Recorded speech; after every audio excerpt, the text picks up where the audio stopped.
Je suis Coralie, professeure de lettres certifiée et formatrice CRPE et vous me voyez régulièrement sur les réseaux, notamment sur mon groupe Facebook CRPE 2027 avec Coralie, professeure de français. Si vous n'avez pas encore rejoint le groupe, n'hésitez pas à rejoindre les 2700 membres déjà présents.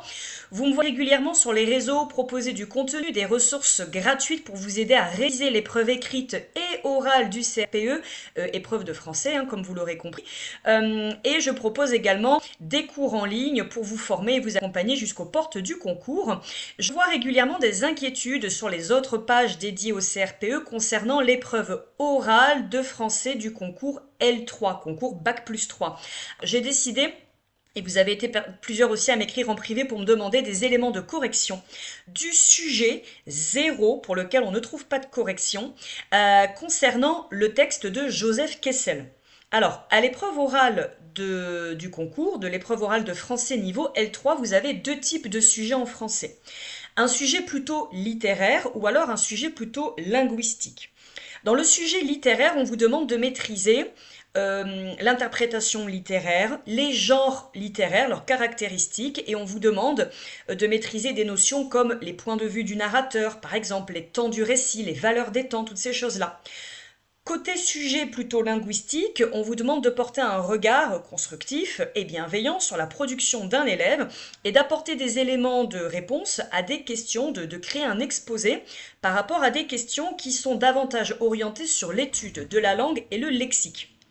Cela ressemble fort à ce que vous avez eu à l'épreuve écrite, c'est-à-dire l'épreuve écrite, elle est scindée, de mon point de vue, en deux. Un côté plutôt étude de la langue lexique et un autre côté plutôt littérature, rédaction, réflexion et développement. C'est la même chose dans ces deux types de sujets qu'on vous propose à l'oral, un sujet plutôt d'interprétation littéraire et un sujet d'ordre plutôt linguistique, étude de langue lexique. Je vais donc vous apporter des éléments de correction pour ce sujet-là, le sujet donc 0 qu'on trouve rapidement sur Internet. Je vous apporte des éléments vraiment succincts. J'aimerais faire une vidéo courte, c'est le principe aussi de ma chaîne YouTube, les cours de Coralie. Je propose des petites capsules qui ne dépassent pas les 15 minutes, et déjà 15 minutes c'est un peu trop long. Je vais essayer pour celle-ci de faire moins de 12 minutes. Alors, vous aviez un texte, donc je vous invite à le lire. Vous pouvez mettre la vidéo sur pause et lire le texte. Un extrait de L'équipage de Joseph Kessel, publié en 1923. La première question, vous demandez, après avoir lu à haute voix le texte, d'indiquer le genre littéraire auquel il appartient. Justifiez précisément votre réponse en vous appuyant sur les caractéristiques du texte. Première chose, ne confondez pas genre littéraire, comme le roman, la poésie, le théâtre, et les mouvements littéraires. Alors, je vous dis pas que vous le confondez, vous les confondez, mais ne confondez pas tout ça, puisque genre littéraire, il faut vraiment voir ça comme les rayons d'une bibliothèque. Voilà, dans une librairie, une bibliothèque, vous avez des rayons, rayons roman, poésie, théâtre. Ça, c'est les genres littéraires. Les mouvements, ce sont des périodes historiques. Ce sont les courants de pensée, les courants artistiques qui correspondent à des périodes, à des siècles. Par exemple, au 19e, on a le romantisme, puis le réalisme. Au 16e, on a l'humanisme. Alors, vous allez peut-être me demander en commentaire, mais est-ce que c'est important de le connaître, les mouvements littéraires ? Oui. De connaître les mouvements littéraires, déjà, ça peut vous permettre de répondre à d'éventuelles questions du jury qui pourraient peut-être vous amener vers ce genre de réflexion. Et puis de connaître les mouvements littéraires, ça vous permet aussi de mieux cerner un texte. Un texte du XVIIe siècle va tourner autour de problématiques propres au courant de pensée de cette époque. Tandis qu'un texte du début du XXe siècle, qui obéit, on va dire, à un autre courant de pensée, eh bien, va présenter des caractéristiques propres à ce courant de pensée. Donc c'est important aussi d'avoir quelques repères sur les mouvements littéraires pour mieux apprécier les arts et la littérature propres à chaque époque.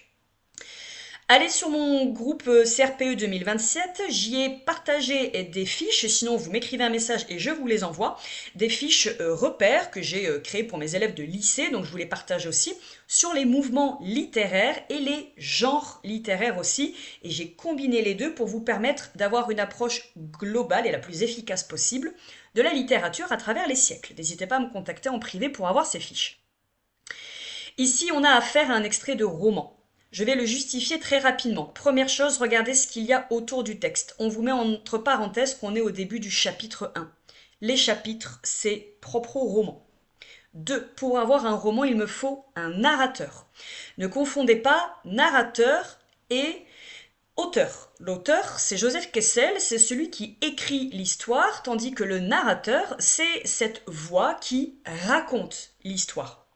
Réviser les points de vue du narrateur, réviser les différentes focalisations, ce sont des choses attendues au concours.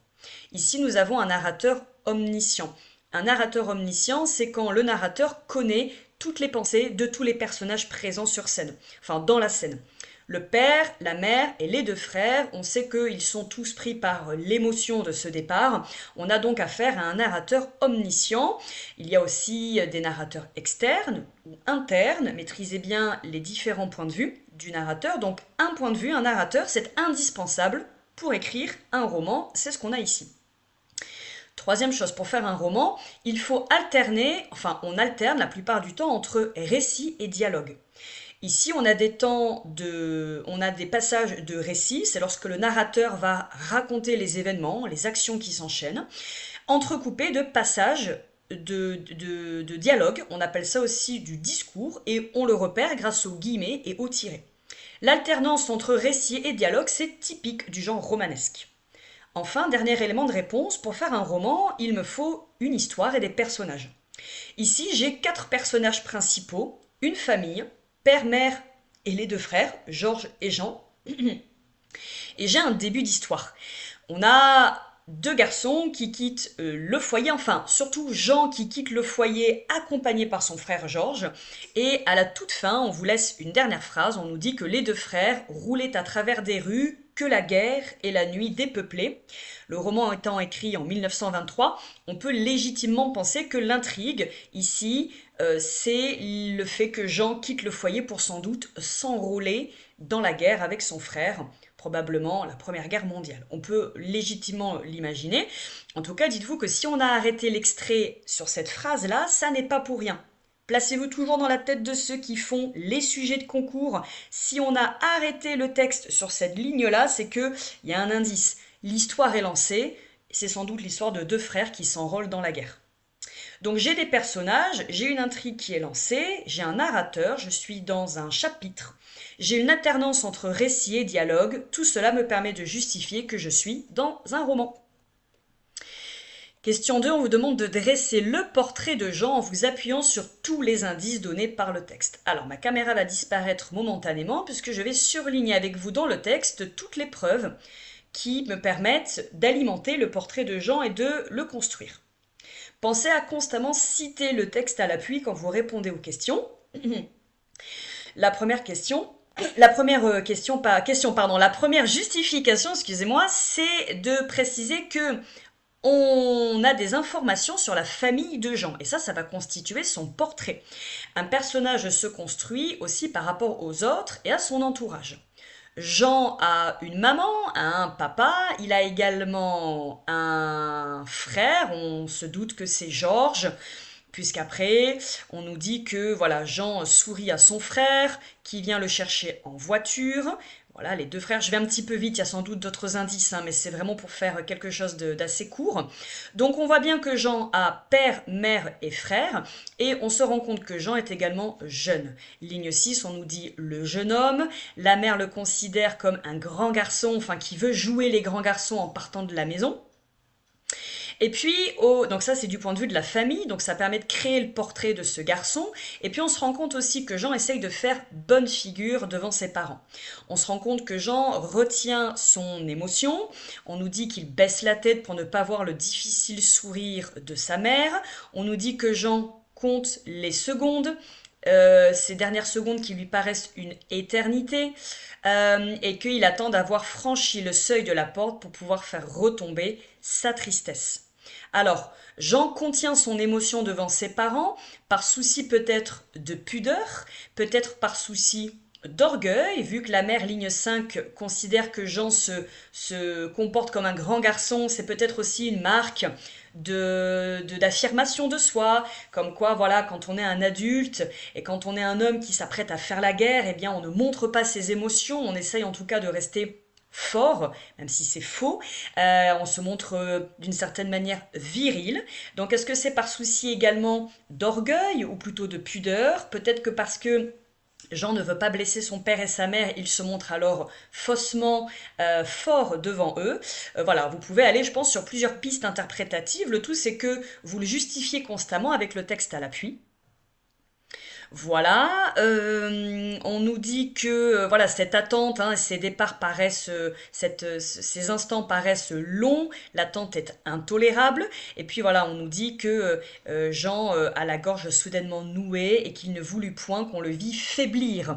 Donc en fait, on se rend compte que Jean, par souci de pudeur ou peut-être d'orgueil ou pour ne pas blesser davantage ses parents, se montre fort devant eux, mais c'est pourtant un garçon sensible. Un jeune garçon qui peut-être par la guerre va chercher à donner un sens à sa vie ou va chercher peut-être à s'affirmer, à grandir, à passer du stade de jeune garçon à homme. Et donc il essaye de ne pas se montrer faible devant ses parents. Pour autant, on se rend compte qu'il cache une grande sensibilité, une vive émotion devant ses parents. Voilà.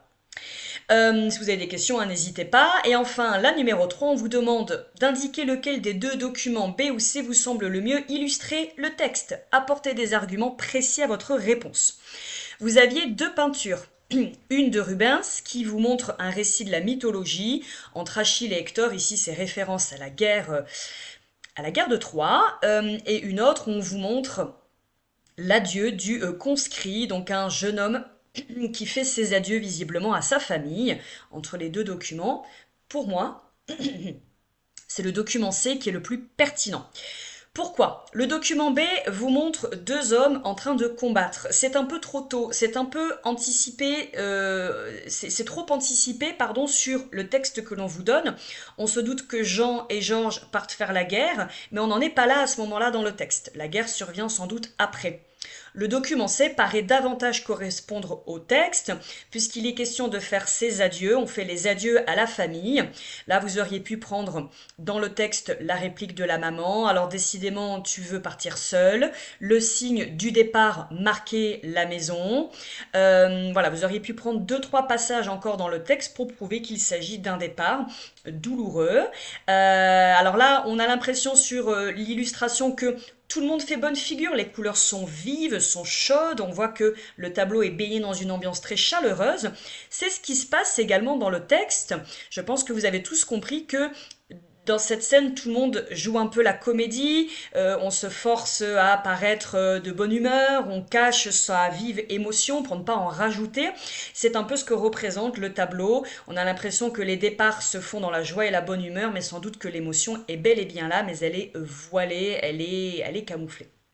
Voilà, j'espère vous avoir apporté des éléments de réponse qui vont vous guider et vous rassurer.